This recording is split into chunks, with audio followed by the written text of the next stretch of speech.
You don't really understand the value of time until it's something you might not have left with someone you love. I was on break at the diner, elbow deep in receipts and half a sandwich when my phone buzzed. Tia Rosa's name lit up the screen. I knew right then something was wrong. She never called unless it was about Abuelita. "She's in the hospital," Tia said, voice trembling. "They don't think she'll make it through the night." I didn't hesitate. I threw my apron in the break room sink, grabbed my bag and ran to my car, the same rusted 2004 Civic that needed a jump start every other morning. I didn't care. I had to get to Laredo. 2 hours if I was lucky, and the car held together. The gas light blinked as I merged onto the highway. Of course. My last paycheck had gone to rent and my phone bill. I had $20 in my wallet, and my phone was at 12%. Not ideal. But this wasn't about ideal. This was about family. I thought about Abuelita, how she used to make me huevos con tortillas every morning before school. She never raised her voice. Just worked quietly, steadily, even after my parents died. She deserved better than a hospital, bed and a fading memory. She deserved to know I hadn't forgotten everything she gave me. I pushed harder on the gas. I'd make it. I had to. But about halfway down the interstate, the gas light turned from a warning to a threat. I saw a beat-up Dollar Tree sign glowing through the drizzle, tucked next to a deserted strip mall. It wasn't ideal. It wasn't even safe-looking. But it was open, and I needed that charger. And maybe a miracle. I parked under a busted streetlight that buzzed like a flytrap and cut the engine. My car let out a wheeze like it was grateful for the rest. The parking lot was nearly empty except for a few scattered carts and a beat-up white van parked a little too crooked a few spots over. I made a mental note of it and headed inside. The whiter Dollar Tree smelled like plastic and lemon cleaner. The shelves were thin, scattered. It looked like the store had been forgotten by everyone but people like me, people chasing the last stretch of a broken week. I moved fast. Charger, water, granola bar. That's all I could afford. As I headed to checkout, I noticed the woman behind the counter looked like she'd seen her own share of hard nights. Her name tag read, Darlene, and she scanned my items with the speed of someone who didn't care if the system crashed mid-swipe. "You driving far tonight?" she asked, not looking up. "Laredo," I said. "Family emergency." She nodded slowly. "Keep your doors locked. Folks been acting strange lately." I didn't ask what she meant. I just offered a quiet thank you and stepped back into the misty dark. That's when I saw the van again. It was parked closer now, like too close. My breath hitched as I tried to find my keys. That's when the driver's side opened and someone stepped out. A man in a hoodie. He didn't say anything at first, just walked toward me like he had all the time in the world. I felt the cold air slide under my collar. And then he lunged. "Don't scream," he hissed. His hand clamped around my wrist like a vice, yanking me toward the van. My feet dragged across the asphalt. I smelled engine oil, sweat, something sour. I didn't think. I reacted. The water bottle, cold, slippery in my hand, slammed upward into his jaw. I heard the thud, felt the jerk of his grip loosening. Just enough, I screamed, not some polite cry for help. I howled, raw, throat-ripping terror that echoed through the lot. For a split second, I thought that was it. He'd kill me for making noise, but headlights cut through the mist. A battered pickup screeched to a halt near the entrance. 3 guys jumped out, young, big, wearing oil-stained work shirts and steel-toe boots. "Hey, the hell you doing?" one of them shouted. The man froze. He looked between me and them. Then he shoved me, hard, and bolted back into the van. Tires squealed. The van disappeared into the dark, taillights flickering like evil eyes. I lay on the ground, the cold bleeding into my jeans, my heart racing so hard it hurt. One of the guys helped me sit up. "You okay? Did he hurt you?" I shook my head. 2, dazed to answer. Their names were Javier, Rico, and Leo. Local mechanics finishing a late shift. Regular guys with big hearts and good timing. "You need to wait for the cops," Rico said. "I can't," I whispered. "I have to get to the hospital. My abuelita." Javier was quiet. He reached into his pocket and handed me a small folding knife. "Just in case," he said. It wasn't much, but it felt like armor. I got back in my car, the knife tucked beside the emergency brake, and drove with the kind of focus you only get when you've seen how close darkness can come. The road, blurred under my tires, my hands clutched the wheel like it might fly away. Every shadow felt heavier now. Every headlight behind me made my pulse skip. But I kept driving. I had to. That charger I bought for $1.25 got my phone back to life long enough to check directions. No missed calls. No updates. That scared me more than anything. I didn't cry. Not when the adrenaline wore off. Not when my shoulder started to ache from hitting the pavement. Not when I thought about what could have happened if those guys hadn't shown up. I just kept driving. Because when your whole life has been survival, dead parents, late rent, cheap food, and cheaper odds, you learn to pack away fear like spare clothes. You keep moving. You pray. And you hope someone up there is still listening. The hospital lights looked like salvation when they finally appeared through the haze. I parked crooked and ran inside, not caring about signs or security desks. I found her room by instinct, and there she was, Abuelita, eyes closed, skin pale and thin, but alive, barely. I dropped into the chair beside her and grabbed her hand, whispering promises I wasn't sure I could keep. "I made it," I told her. "I'm here." And for the first time in hours, I let myself breathe. They say you measure life in milestones, birthdays, graduations, weddings. But sometimes life's measured in the quiet moments that come after the storm. Like watching your abuelita sleep while machines beep softly around her. Or sitting in your beat-up car at 3 a.m., staring at a crumpled Dollar Tree receipt like it holds the answers. The charger still worked. The granola bar was half crushed. The knife Javier gave me felt heavier than it should have. I didn't know what would happen tomorrow. The hospital bills, the missed shifts at the diner, the price of gas for the ride home. It all waited for me like a second storm. But tonight, I was still breathing. And that had to be enough. What happened in that parking lot? It didn't define me, but it changed me. Now I check my back seat before I drive. I don't trust white vans. I carry the knife in my backpack. I look over my shoulder a little more often. Not because I'm scared, because I've seen how fast safety can disappear, and because I know no one's coming to save me next time. I survived with $1, a prayer, and a bruised wrist. And the next time the world tries to take something from me, it's gonna find I'm not as easy to drag anymore. It wasn't even supposed to be a long drive. Just a quick shoot in Somersville. Engagement photos for a couple who ghosted me last minute. No call, no explanation. I'd spent gas money I didn't have and all day freezing in the woods with my busted Canon and a thermos of cheap coffee. I hadn't even eaten. Now it was past midnight, and Route 19 was a wall of fog so thick it looked alive. My car, a 2005 Toyota with more rust than paint, shuddered like it was gasping its last breath. The gas light was already on when I hit. The edge of some nowhere town with boarded-up houses and a single flickering sign in the mist. Dollar Tree. It looked like salvation in a graveyard. My stomach growled. I pulled into the lot and killed the engine.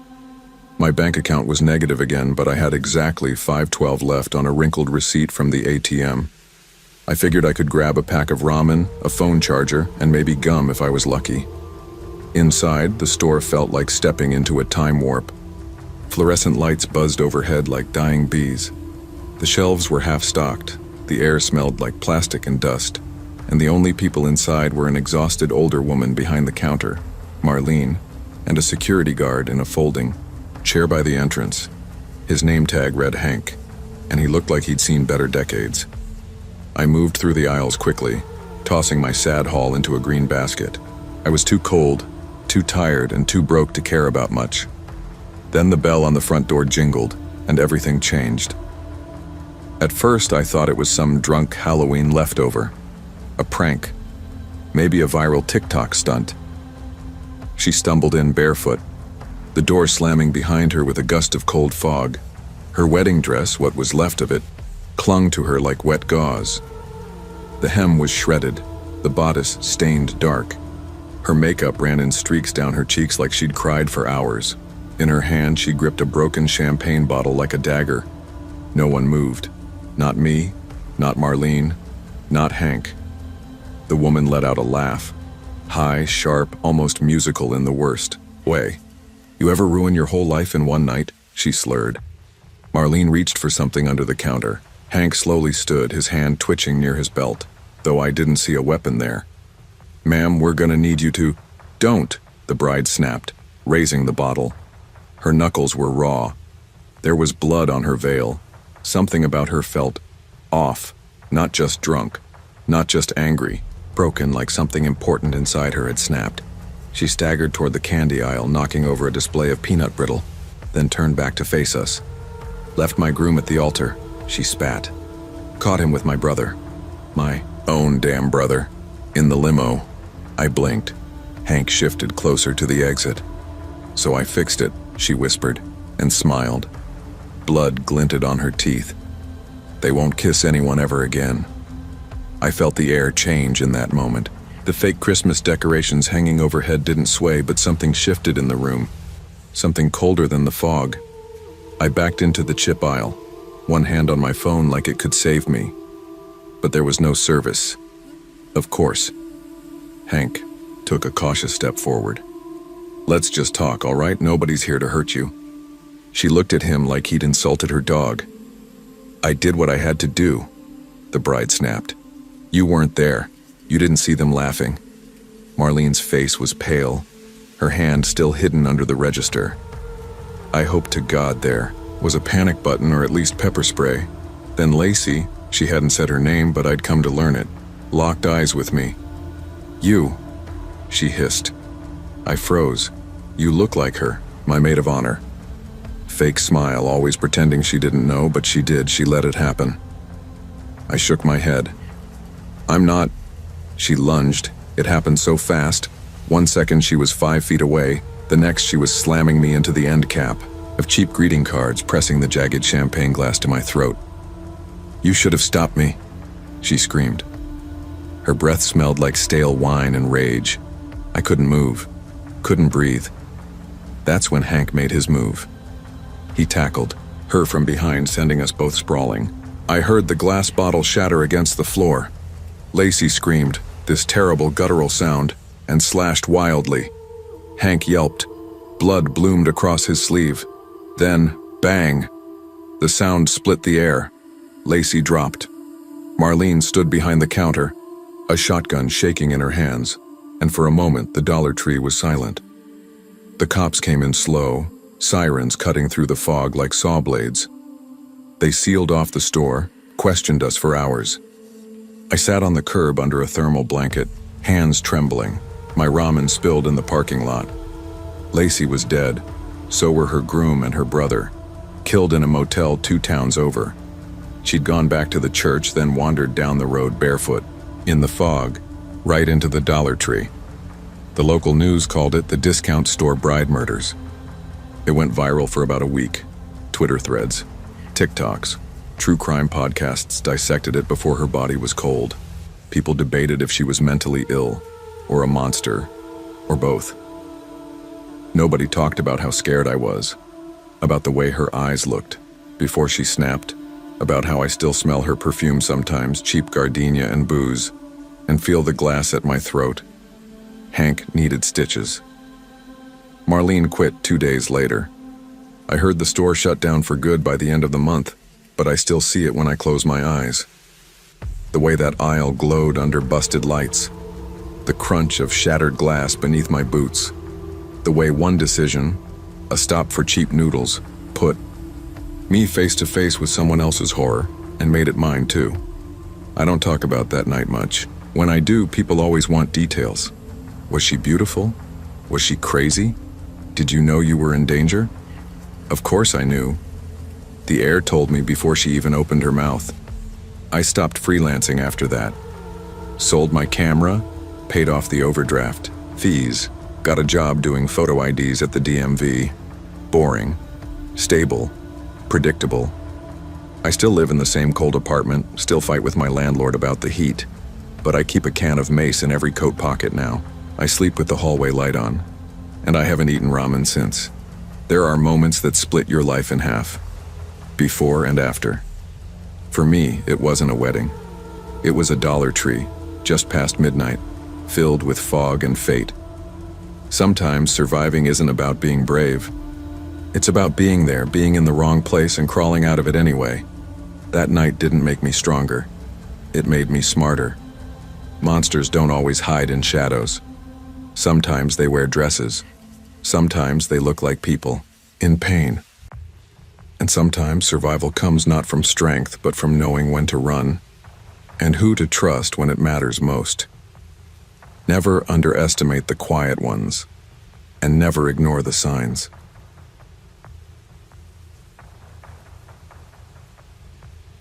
I used to think rock bottom had a floor. Turns out it's got a basement. That fall I was working 12-hour shifts at the county rehab center, mostly night work. Bedpans, sponge baths, patients crying out at 3 a.m. The whole deal. My dad had his stroke in July, and everything since had been downhill. The man who used to fry catfish on Sundays couldn't even hold a spoon now. His disability check was processing, which meant nothing. I was covering groceries, meds, and rent with a credit card that was already maxed out. My landlord had left a notice on the door in bright red. Final warning. So when Jasmine offered her old Corolla so I could drop off some food and meds for Dad, I took it. She warned me the brakes squeaked and the gas tank ran funny, but I didn't have room to be picky. There was a flash flood warning that night. I didn't care. I had to get Dad his pills. He only had a few hours before his blood pressure would spike. So I took the back roads to save gas, gravel roads cutting through fields and pine trees. That's when the rain hit. Thick, pounding rain, like God was trying to drown the whole county. The water rose fast. Roads started vanishing. I saw taillights up ahead blink out behind a wall of gray, and that's when I knew I couldn't make it. I saw the green Dollar Tree sign, flickering, like a busted neon promise, only place open, only place lit. I pulled into the lot and sprinted inside, soaked and shaking, not knowing that whatever was following the storm wasn't just thunder and wind. Something else had come through with the rain. The Dollar Tree was worse on the inside. Lights buzzed overhead, half the aisles dimmed like they'd given up trying. The floor stuck to my shoes with every step. The freezer by the back wall wheezed like it was on life support. Only one person behind the counter, Derek, a kid from the tech college who barely looked up when I came in. I grabbed instant noodles, cheap batteries for Dad's TV remote, and a dollar store umbrella that wouldn't survive a sneeze. I didn't need much, just enough to get by until next payday. Thunder cracked again, rattling the glass doors. Derek scanned my stuff slowly. "You probably ain't gonna make it home tonight," he said, tapping the register. They just closed. The bridge on Mason Creek. I cursed under my breath. No bars on my phone. No GPS. Just me, a beater car, and the weight of everything I couldn't afford to lose. I loaded the bags into the passenger seat and slammed the door. The storm had calmed some. A light drizzle now, just enough to make the world look like it, was covered in wet glass. And then I saw it. Him, in the passenger seat, a man soaked through. Gaunt. Wearing a flannel shirt 2 sizes too big, skin gray and eyes empty. Just sitting there, motionless. But I knew. I had locked that door. Before I could scream, his head turned. Slow. Crackling like his bones didn't want to move. And then, in a whisper so quiet I thought I imagined it, he said, "You're late." My legs stopped working. The air felt heavy, thick like soup. I dropped the bags, heart jackhammering. Then I ran. Back toward the store. Toward light, sound, anything human. I slammed through the Dollar Tree doors like a bat out of hell, crashing into a display of Halloween candy and sending plastic pumpkins flying. Derek didn't even flinch. Just looked up from his phone like I'd interrupted a nap. "You good?" he asked. Slow drawl like nothing could surprise him anymore. "There's someone in my car," I panted. In the front seat. He spoke. To me. Derek raised an eyebrow. Locked it? Yes. It was locked, I swear. He didn't laugh, but he didn't exactly look shocked either. Instead, he glanced toward the doors and then toward the side window. Car was empty. No sign of the man, just rain puddles and the crumpled plastic bag I'd dropped on the pavement. I don't see nobody, Derek said, voice even. You think I'm lying? I snapped. No, ma'am, he said. But strange stuff happens here when the storms come, ain't just tonight. That's when I heard the low chuckle behind me. I turned and saw old man Harris half covered in a trash bag leaning on a cart like he'd been born there. Told ya, he wheezed. He follows the rain, shows up when the water rises. Looking for a ride he never got. Derek looked at the old man, then at me. You sure he talked? Clear as day. He said that same thing to my cousin, Harris muttered. Back in 2004. You're late, then gone like mist.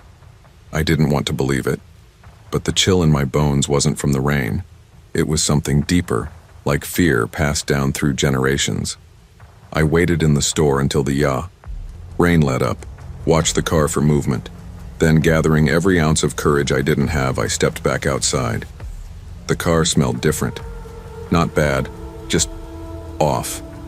Like river water left sitting in a bucket too long. Jasmine's air freshener still swung from the mirror. A pine tree faded to gray, but underneath it was the unmistakable scent of wet earth and something old. Mildewed.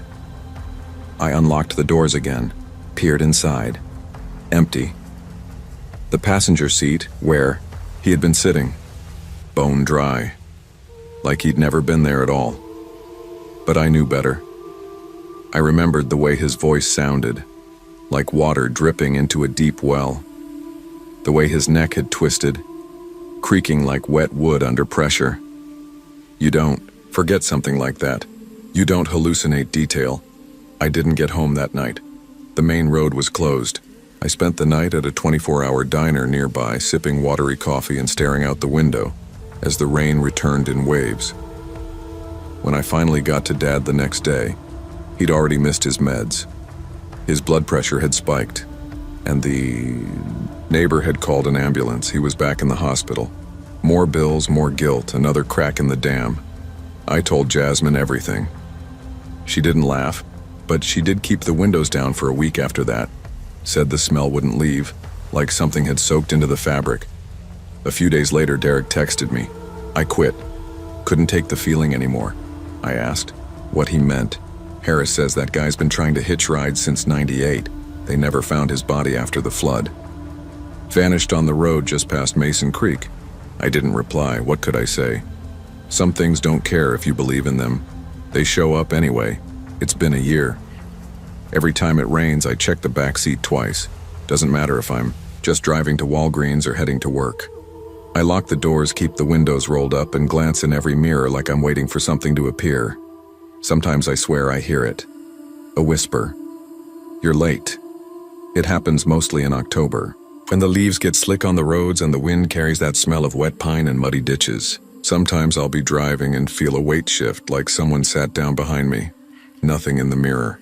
Nothing when I look back. But it's there. I know it. I don't go to that Dollar Tree anymore. Not even during the day. They replaced Derek. Harris still mutters by the dumpster. And I still owe more money than I can count. Dad's in and out of rehab. His meds inconsistent. The bills don't stop. The food stamps don't stretch. Poverty doesn't care that you're scared. It just adds more weight to carry. But I keep going. One day, one shift, 1 week at a time. And I never forget what happened in that parking. The shadow man didn't hurt me. Not really. But he left something behind. A fear that sits with you like mold in your lungs. They say storms wash things away. But sometimes, they bring things back. Things we thought were gone. Things that never really left. I didn't cry when the voicemail came. Not because I wasn't sad, but because I was tired. So deep in your bones tired that feelings took a number and waited in line. Your grandfather had a stroke, my aunt said, voice thick. He's Asking for you. That was it. Just 10 seconds of heartbreak compressed into my cheap prepaid phone. I sat there at the edge of the twin mattress on the floor, still wearing my dollar burger apron, grease spots across the front, my shoes muddy. From the back alley, Mom was asleep in the next room, her breath raspy from a sugar crash. I checked the bank app again. 22 or 17. That had to cover the bus ride to Fresno, snacks, and maybe something for my abuelo, who used to buy me lemon soda and say I was stronger than I looked. I told Mom I was going. She nodded without opening her eyes. "Be safe, baby," she murmured, and I knew she didn't really hear me. By the time I got to the Dollar Tree across from the bus depot in Bakersfield, it was past noon and already hot enough to melt skin. I stepped through the sliding glass, doors into a wave of fake cool air and bitter lemon cleaner. Shelves were half empty, candy melted into wrappers, and the flower section was picked clean except for one bouquet of sad-looking plastic roses. I grabbed off-brand cheese puffs, 2 water bottles, and those flowers. That left me with just enough change for the bus. As I walked to the register, I saw him, creepy Carl, leaning against the window outside. Just like always. A shadow with a human face. I didn't like how he looked at me, and I hadn't even seen the worst of it yet. You ever walk out of a store and just know someone's waiting for you? Not the good kind of waiting. Not your mom with a ride or a friend with a hug. I mean the heavy kind. The kind that makes your stomach sink like a dropped phone in a storm drain. That was Carl. Always there. Hunched like a broken stop sign. Dirty baseball cap pulled low. White tank stained under a wrinkled button-up. Most people ignored him. Manager Rita called him just a loiterer. Said the cops came out last month but couldn't do much. No warrant, no charges, no real threat. Just a guy waiting for a ride that never showed. But Carl didn't look at people the way normal folks did. He stared, unblinking, like he already knew what your fear tasted like. I tried not to meet his eyes as I exited, plastic bag swinging at my side. I was 2 steps out the door when he moved, just enough to block my path. "You need a ride somewhere, sweetheart?" His voice cracked like wet paper. Up close, he smelled like beer and sour breath and something worse, something spoiled. "No," I said, quick, stepping sideways. But he caught my wrist. "Hey!" I yelled, voice sharp. I yanked, but his grip tightened. "Let go of me!" "No, need to be rude now." I didn't think, I just kicked him hard right in the shin. Carl stumbled back with a grunt but didn't release me. In fact, he looked excited, like this was fun for him. And then, like angels on wheels, a blur shot past me, a skateboard flying like a missile, smacked him straight in the back. Carl howled, and that's when I saw them. The teens, the ones always skating out front. 4 of them, 2 boys, 2 girls, all maybe 16, 17, in graphic tees and tattered Vans, hair wild under snapbacks. The same kids Rita always yelled at for loitering and grinding the curb outside. But right now they looked like a SWAT team made of Mountain Dew and bad decisions. "Yo, what is your problem, dude?" One of the boys, tall and skinny with pink shoelaces, skidded to a stop between me and Carl. Carl let go, staggering back. "This ain't your business." "Pretty sure it is, bro." The girl with the green streak in her hair snapped, stepping forward. "You've been creeping here for weeks." The other boy bent down, picked up his skateboard and said, "Get lost before I call my cousin. He's a cop." Carl hissed like an animal, looked from me to them, then backed away. His eyes lingered on me too long. Then he bolted to his rusted gray sedan and peeled out of the lot like a roach under light. I collapsed against the cinder block wall, heart still punching my ribs. The kids gathered around me. "You okay?" Green Street girl asked. Nodded, swallowing hard. "Yeah, I think so. Dude's always out here," said the pink lace guy. "Rita won't call the cops anymore, says they never do anything." "He's tried stuff before," added another. "Mostly freaks people out. But today, that was different." "Thank you," I said, voice cracking. "Seriously, no problem." Green Street gave me a Gatorade from her backpack. "You heading somewhere?" "Fresno. Bus station." "Well, good luck," she said. "We'll keep watch here." I walked off shaking. Not from fear anymore, but from knowing if they hadn't been there, I wouldn't be here to walk away. The bus station smelled like oil and despair. I boarded, with the cheap snacks in one hand and the flowers in the other, my wrist still aching faintly from where Carl grabbed it. It was a long ride, 6 hours and change with no working AC. The hum of the road like a lullaby. I couldn't fall asleep. I got to the hospital just in time. Abuelo was weak, barely awake, but when he saw me, his eyes lit up. Milena. He smiled, and even though my heart cracked wide open, I smiled back. That smile carried me through until the beeping machines went silent. After the funeral, I filed a report with the Bakersfield police. The officer barely looked up as I spoke. "You say he grabbed your wrist but didn't hurt you?" "He tried to drag me to his car," I said. I screamed. He ran. "Was there any physical contact other than the wrist?" I stared at him. "That's not enough? We'll file it, but without a name or plate number and no camera footage." He trailed off, so that was that. No follow-up, no arrest. Just a shrug from the system. I walked out of the station numb. It could have been worse, that's what everyone said. But what they meant was, be grateful you weren't raped or killed. What they didn't say, next time, you might not be so lucky. I bought a can of pepper spray off Amazon that night. Expedited shipping. And every week after work, I brought a couple Gatorades to the kids outside Dollar Tree. Didn't matter if they were skating or sitting around doing nothing. They'd saved me, and no one else seemed to notice. Things didn't get easier. Mom's blood sugar started spiking more often. Her insulin cost more than our rent some months. I picked up extra shifts, dropped one of my classes, and still came up short. I started lying to creditors, telling them checks were in the mail. I stopped answering numbers I didn't recognize. At night, I replayed it all. Carl's breath, the sound of his hand gripping my wrist, the look in his eyes. I thought about what might have happened if those kids hadn't been there. Would someone else have stepped in? Would I be on the news, another headline lost in the scroll? I hated how close I came to vanishing, but I also hated how invisible I still was. No one called to follow up. Not the police, not the hospital, not the system. Just me, the girl who screamed and kept walking. Now every time I pass that Dollar Tree, fluorescent lights still flickering, same half-stocked shelves, I look for the kids. If I see them, I wave. If I don't, I leave a couple cold drinks near the bench. They know it's me. It's the least I can do. I still don't know what Carl wanted that day, but I know predators don't need a reason. They just need an opportunity, and we keep giving them that. We ignore the loiterers. We look away from the creepy ones. We call girls dramatic when they say they feel unsafe, and when something happens, we ask, why was she alone? The truth is, I was almost a headline, just one cracked taillight or broken camera away. Now I walk faster, carry pepper spray, and never leave the house without knowing my route.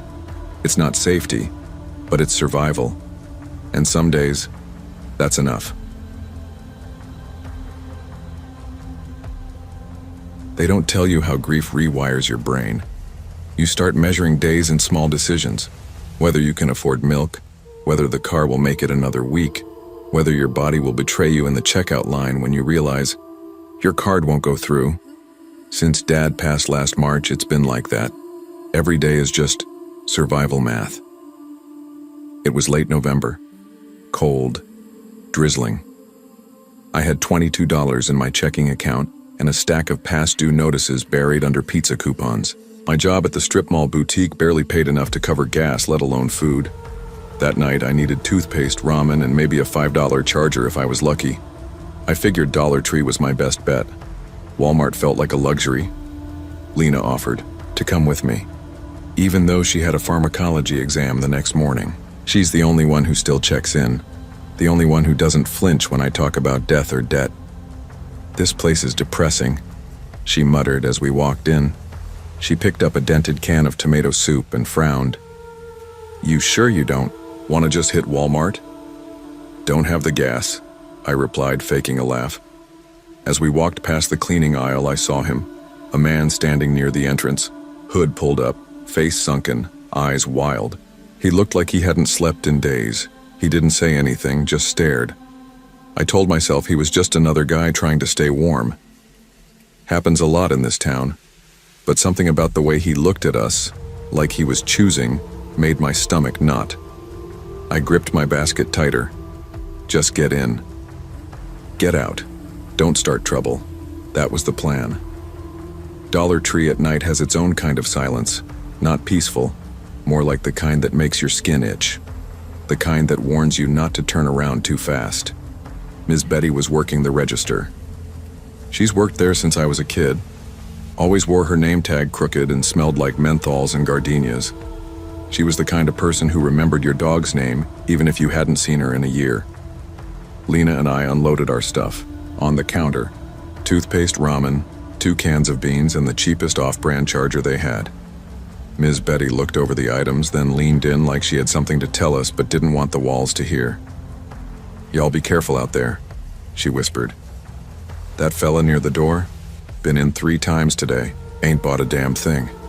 I glanced over my shoulder. He was still there by the seasonal aisle now, half hidden behind some leftover Halloween skeletons. "What's his deal?" Lena asked, lowering her voice. Ms. Betty's lips pressed thin. "Sheriff's been asking about him. Something went down at the Highway Motel last week, real bad." Lena tensed beside me. "What kind of bad?" Betty didn't answer right away. She just scanned our items slowly and said, "Drugs, maybe. Maybe worse. Girls gone missing from that stretch before." I felt my stomach drop. That kind of fear doesn't hit you all at once. It creeps in, like a draft from under a locked door. We paid fast. Lena kept her hand in her hoodie pocket where I knew she kept her keys. The man was watching, still not moving, but something in his eyes had shifted. He wasn't just loitering. He was waiting. The drizzle turned into a cold mist, clinging to my jacket as we pushed the door open. The air smelled like damp concrete and cigarette ash. Our car, Lena's rusted 07 Civic, was parked in the back, near a line of busted shopping carts and a dark dumpster that made my stomach twist just looking at it. "Keys. Now," Lena said. I fumbled in my coat pocket, fingers shaking. I hated how slow I moved when I got scared. My mind screamed, "Hurry, run, move," but my body felt underwater. Then I heard it. The sliding doors hissed open behind us.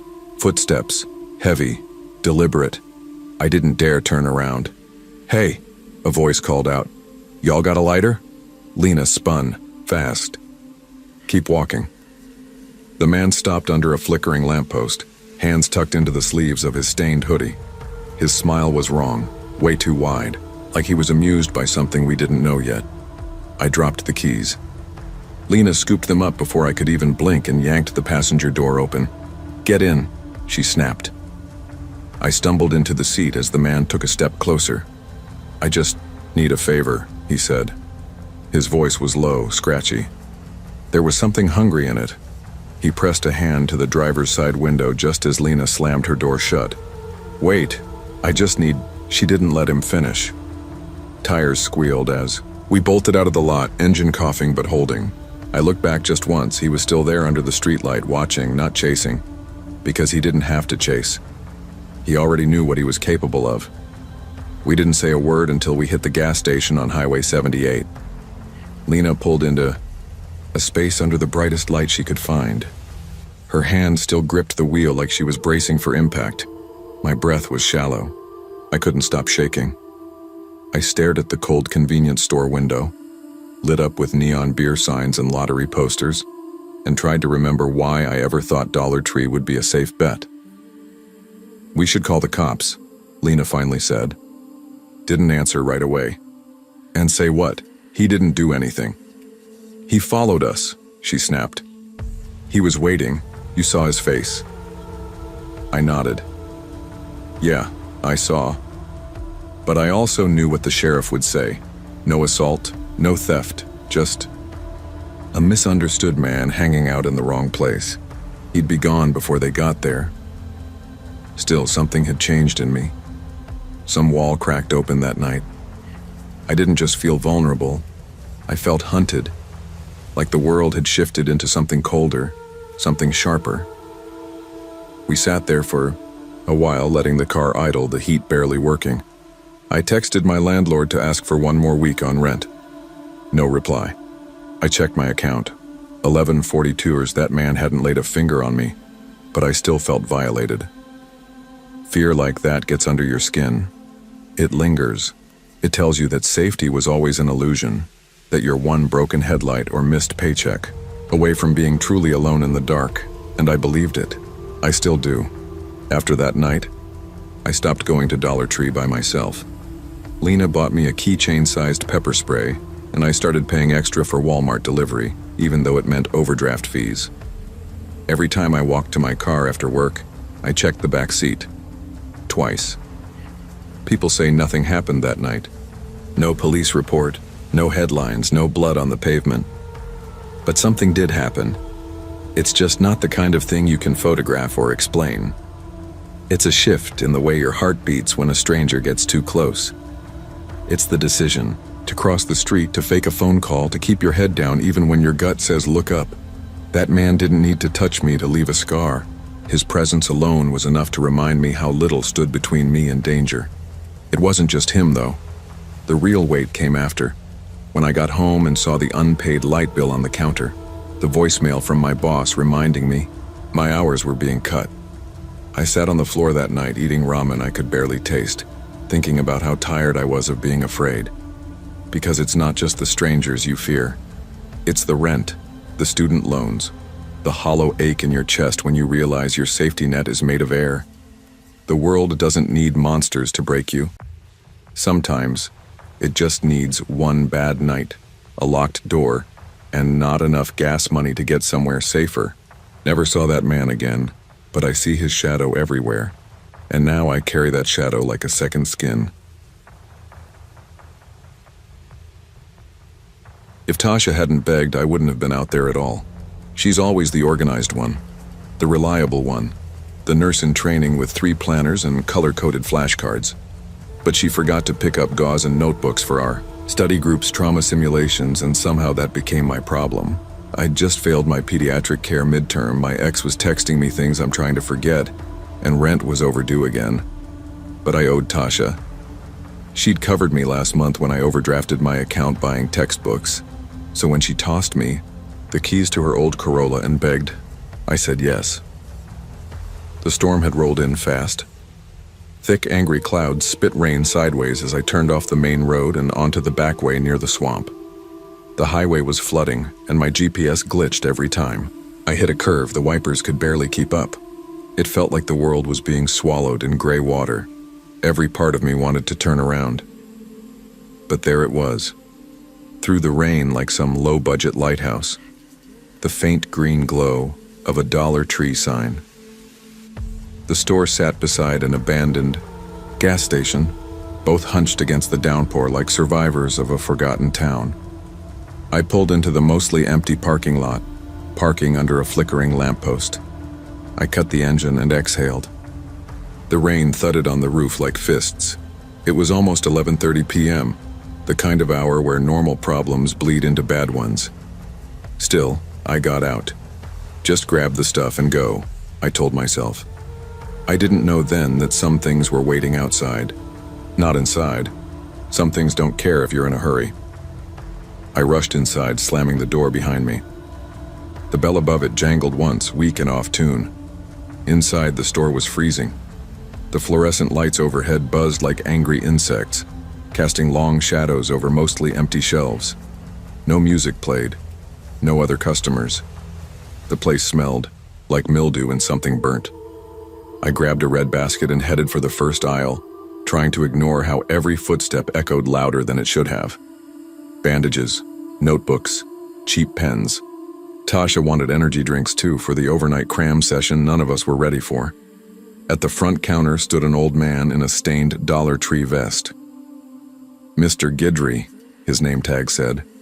His white hair was thin and damp like he'd stepped in from the rain. He watched me without blinking. "Storm's getting mean," he said as I walked past. "Yeah," I replied, pretending to scroll my phone even though I had no signal. Roads flood fast in this town, he added, still staring. Ain't no warning when it comes. I didn't respond. I just smiled politely like every woman does when a man says something that sounds halfway like a threat, but probably isn't. When I got to the counter, he rang me up slowly, like he had nowhere else to be. You live around here? No, I said, just passing through. He handed me the bag and paused. You should be gone before midnight. Lot of strange traffic after dark. I half laughed. I'll be quick. He didn't laugh back. The lights flickered as I stepped out. Thunder cracked close, too close, and then behind me I heard it, splashing. Footsteps in the parking lot. Puddles. At first I told myself it was nothing. Maybe Mr. Guidry had come out behind me. Maybe it was just thunder making my nerves jump.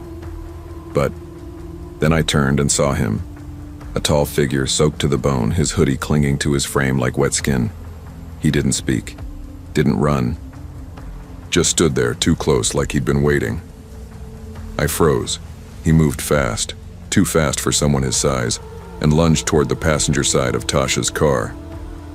My Dollar Tree bags hit the ground with a soggy thud. I don't remember unlocking the door. I just remember flinging myself into the driver's seat, heart pounding in my throat. His hand slammed against the window as I yanked the door shut. I screamed, loud, desperate, and stomped on the gas. The Corolla jerked forward. I saw him stumble back in the mirror, slipping in the water, but I didn't stop. I didn't check if he followed. I didn't blink until the highway reappeared like a river of black glass in front of me. The wipers smeared more than they cleared. My breath fogged the windshield. My hands trembled so violently I almost missed the turnoff for the diner. The first lights I saw, real lights, warm and yellow, belonged to a 24-hour place called the Hollow Grill. I pulled in crooked, heart racing, like it would never slow down. I was safe. I hoped. The inside of the diner smelled like grease and coffee. I collapsed into a booth by the window, eyes still on the storm outside. The waitress barely blinked when I asked to use their landline. My phone was useless, soaked and flickering. When the deputy arrived, he was built like a retired linebacker, soaked from hat to boots. Name tag read Sergeant Thibodeau. He didn't say much at first, just listened as I told him about the man at the car, how close he got, how fast he moved. When I mentioned the Dollar Tree, something in his face shifted. That stretch of road, he said quietly. Locals call it the Phantom Mile. He pulled out a little notebook, flipped to a worn page. You're the third person this month, he added. Always the same, stormy night, same area, same description, tall man, hoodie, fast. I tried to ask more, but he waved it off. Some folks say it's just a drifter who camps by the bayou. Others say he ain't from here. I don't listen to ghost stories, Miss LeBlanc. But I do know this. People disappear out there. That stuck with me. People disappear. Sergeant Thibodeau gave me a form to fill out and told me to drive safe like it was just another Thursday night. I didn't eat my fries, just sat there staring at the ruined contents of the Dollar Tree bag, scattered across the passenger seat. Gauze soaked in rain, notebooks warped and curling. I never drove that road again. Even weeks later, I still think about that night. Not every night, just the quiet ones. The kind where thunder grumbles low in the sky and the windows rattle in their frames. I'll be studying or folding laundry, and I'll remember the hand on the window. The blank eyes. The weight of fear so deep, it felt like drowning. I didn't tell Tasha everything, just said the car got stuck and the store flooded. She didn't ask much. She never does when I get that quiet. But I know I changed that night. Now I always keep a flashlight in my bag, a can of pepper spray in the glove box. I stopped answering my ex's messages, blocked him. I sleep with the porch light on no matter the bill. People talk like trauma always explodes, but sometimes it settles instead. Quiet, heavy, like fog in the bones. I still have that Dollar Tree receipt. It's faded and crumpled, stuffed between pages of my pharmacology textbook. Every now and then, I find it and trace the line where Mr. Guidry wrote, "Be safe under the total." I don't know what I saw. Don't know if he was real or something else. Maybe just a desperate man. Maybe not. But I do know this. The roads don't forget, especially the ones by the bayou, especially at night. And if you ever find yourself driving past a closed-down gas station and a flickering green sign in the rain, don't stop. No matter how lost you feel, don't stop.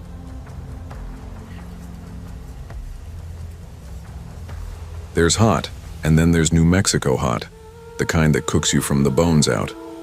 On July 28, 2023, the digital sign outside the gas station blinked 115 degrees, but inside the Dollar Tree, it was somehow worse. The AC had been busted for a week. Management wouldn't fix it. Corporate said to use fans. There were no fans, just sweat, plastic, and the smell of microwaved taquitos from the break room. I was 19, stuck working 8-hour shifts in a green apron, trying to scrape enough money together to keep the lights on and cover my mom's insulin. She's been diabetic since I was in middle school. Dialysis every Thursday. Medicaid barely touched it. My ex kept texting me. My car, the Corolla with the duct-taped bumper, kept slipping into neutral at stop signs. And I'd already been written up twice for tone, whatever that means. Only bright spot was Jenna, new girl. Brown curls, chipped nail polish, laughed like it didn't belong in a place like this, way out of my league. But she was nice. She talked to me like I was human. Then they hired Elias. He showed up 2 minutes early in black jeans and a white polo, hair slicked back like a villain from an 80s movie. Skinny, twitchy, and always smiling like he knew something gross. First day, he rearranged the candy aisle for better flow without asking. Then he hummed Ring Around the Rosie under his breath for hours. Later that week, I watched him eat a raw Slim Jim, plastic and all. He caught me staring. The casing's the best part, he said, mouth half full. Texture. I should have said something. Should have told Manny, our assistant manager, but I didn't, and it only got worse from there. Elias didn't just act weird, he made the store feel wrong. He started coming in early, staying late. Said he liked the quiet energy after close. More than once I found him just standing in the seasonal aisle staring at pool noodles. The guy didn't sweat. We all looked like wet towels, but Elias, dry as bones. Always reeking of something burnt, like old oil and meat left out in the sun. Jenna started avoiding him. She caught him watching her stock the greeting cards, not talking, just watching. I confronted him once, said he needed to back off. He just smiled, said, "Some people have softer skin than others." Whatever that meant. Things started disappearing. Raw, chicken from the frozen section, bacon bits, a bag of those weird soy meatballs. The break room microwave stank. Then I found chicken skin in the trash. Not cooked, not packaged. Just flesh. I gagged. Elias walked in, sucking on his fingers. "Texture therapy," he said. "Like peeling glue off your hands, didn't you do that as a kid?" I told Manny. He laughed it off, said he'd seen worse in the army, told me to grow a spine. One night, I closed alone with Elias and Manny. Jenna had left early. Migraine or some excuse that probably wasn't an excuse. It was quiet. Too quiet. The air smelled thick. I was finishing the soda restock when the lights flickered, then cut, out entirely. Power outage. Not uncommon. The heat had the whole grid on edge. I pulled out my flashlight. Then I heard it. Wet, squishy sounds. Coming from aisle 7, cleaning supplies, where Manny had been. It's one thing to hear something horrible. It's another to see it. I rounded the corner with my flashlight beam shaking like crazy. The beam landed on something that didn't make sense at first. Just a shape, hunched over like a customer picking out bleach. Then I saw the blood, and Manny's legs, twitching slightly like a dying insect. And Elias, kneeling over him, his hands were inside Manny's neck, fingers working like he was scooping something out, peeling. I froze. My brain stopped being useful. It just screamed, "Get out." Elias looked up. His face was glossy, covered in blood. And between his teeth, Manny's cheek, he smiled. "You ever notice," he said, lips slick, "how people peel just like oranges?" Something snapped in me. I didn't think. Just grabbed the nearest thing, a ceramic garden gnome from the summer clearance shelf, and smashed it over his head. He reeled back. I ran, out the store, into the heat. The air was suffocating, but I couldn't stop. My legs were jelly. My hands wouldn't stop shaking. I hit the Corolla's door, jammed in the key. Nothing. No ignition. Elias had siphoned the gas. Of course he had. Behind me, the door slammed open. I heard him coming. I screamed for help. That's when I saw the lights. An old Peterbilt truck, air brakes screaming, pulled into the lot like a guardian angel. The driver saw my face, saw the blood. He called 911. I collapsed by his tire. I didn't even feel safe. Not really. Not anymore. They found Elias in the freezer aisle. He was calm when they arrested him, smiling, humming. He didn't resist, didn't run. Just stood there, swaying slightly, wearing Manny's skin like a scarf. They said he'd peeled it off with box cutters. No one had seen it coming. No priors, no psych record. Just a temp from a job agency in Albuquerque. His references were fake. His ID was fake. It's like he stepped out of the desert. The local news did a 2-minute segment. Called it a workplace tragedy. Dollar Tree stayed open. Jenna quit the next morning. Texted me one word. Sorry, I don't blame her. My mom missed her dialysis because I didn't get off in time. Medicaid flagged her for non-compliance. She lost her coverage. I spent the next week trying to get a social worker on the phone. I sold my PS4 to pay for her insulin. Corporate sent us a counselor. One day, told us to focus on resilience. Then they gave us a 15% employee discount coupon. I still work there. I can't afford not to. The new guy they hired to replace Elias? He's nice enough. Quiet. But sometimes when I pass the freezer aisle late at night, I swear I see skin shift on the floor. I keep a box cutter in my sock now, just in case. People ask why I didn't quit. Like it's that simple. Like I had options. But life doesn't stop just because something awful happens. Rent still climbs. Medical bills still collect. Groceries don't discount themselves. I kept working because that's what you do when you're poor and stuck. You clock in no matter what. Some nights I dream about Elias. The way he moved, the way he grinned. I dream about peeling. I don't talk about it. People already look at me like I'm broken. But I know this much. Horror doesn't always show up in fangs or claws. Sometimes it wears a name tag. Sometimes it whistles nursery rhymes. Sometimes it clocks in 5 minutes early. And sometimes it gets promoted. The Dollar Tree still stands, still sells greeting cards and off-brand cereal. And I still walk past aisle 7 every damn shift. It's quiet now, but I watch, just in case. Because next time, it could be me someone tries to peel. Real horror isn't just monsters. It's the systems that keep you in place after the monsters leave. When survival costs everything, even your sanity, sometimes the scariest thing is knowing you'll still go back the next day. Not because you're brave, but because you have no choice.